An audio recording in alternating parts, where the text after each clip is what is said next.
จริญพรเนาะตอนนี้โยมนี่เขามาหอดน้ำตกตาดสว่านแล้วตั้งแต่ส่วงบ่ายสามเนาะแล้วเขาก็มาเก็บบันทึกภาพในส่วงค่ำๆอันนี้ก็ประมาณ6 โมงแรง17:55บรรยากาศแต่ว่ายามแรงก็ตอนบ่าย3-4 โมงนี่แดดร้อนๆแล้วก็มีแดดแก่ๆแน่น้อยนึงเนี่ยเขาสิเห็นรุ่งมากินน้ำเนาะเพราะว่าละอองพอดีละอองน้ำกระทบกับแสงแดดเขาสิเห็นรุ่งอยู่มองนี่อันนี้ยามแรงนะบ่มีเนาะน้ำตกตาดสว่านนี่ถือว่ายามงาม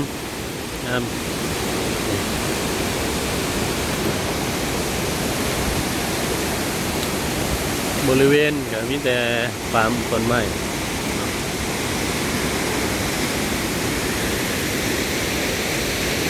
พากันมาตั้งแคมป์อยู่นี่เลยนี่นะบางก็จะชมวิวโซนนี้มันบ่มีเอาเนื่องด้วยบ่มีมองพักเขามาเป็นจำนวนหลายพระเน้นเขากับเกือบประมาณ30-40คนเนาะ30 ป่าทั้งโยมอีก40คนแหละก็ฉะนั้นมันก็เลยยากลองพักของเศร้าเนี่ย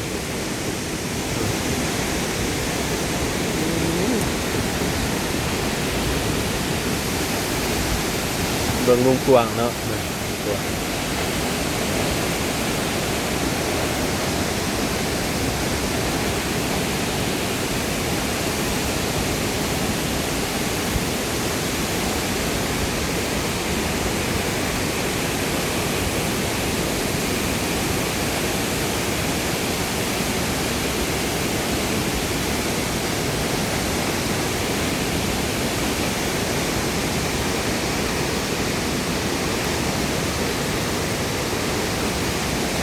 ทราบว่า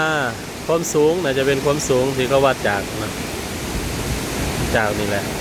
ถ้าว่าเป็นเมตรตอนยาตกจะประมาณ40 กว่าเมตรหมดแล้วเนี่ย48ได้แล้ว40 ปลายกดโมฮันใช่ไหมแต่ก่อนเขาจะบ่ได้คิดอะไรเป็นเมตรอะไรเป็นวาเนาะก็เอิ้นซื้อน้ำตกความสูงนะมันสูงความตอนนั้นซิมาหอดตัวนี้ยางมานี่เขาก็จะเห็นน้ำตกเขามาทุกนิดนี่เขาจะพ่อน้ำตกตาดไม้แล้วก็มันเป็นน้ำบ่หลายมันเป็นชั้นน้ำตกเป็นอันนั้นเนาะมันกระจายแล้วก็งามมีแบบหนึ่งที่สองจะเป็นตาดกลางเนี่ยมี2 สันตาดกลางบ้านนี้มันก็เป็นตาดสวาเป็นน้ำตกตาดที่งามมวลน้ำ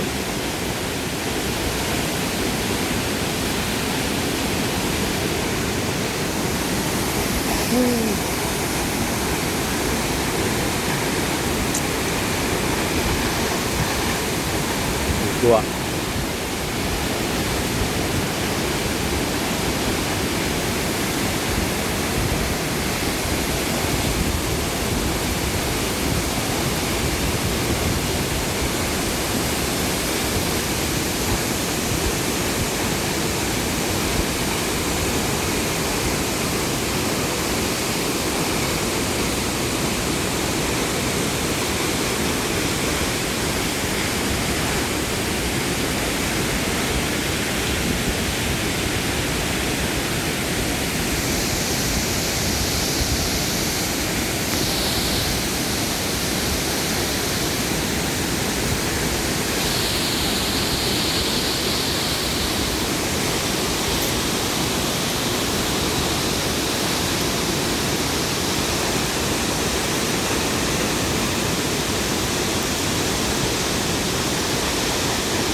เสียงน้ำตกกระทบกระหินสะท้านชาติ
จบ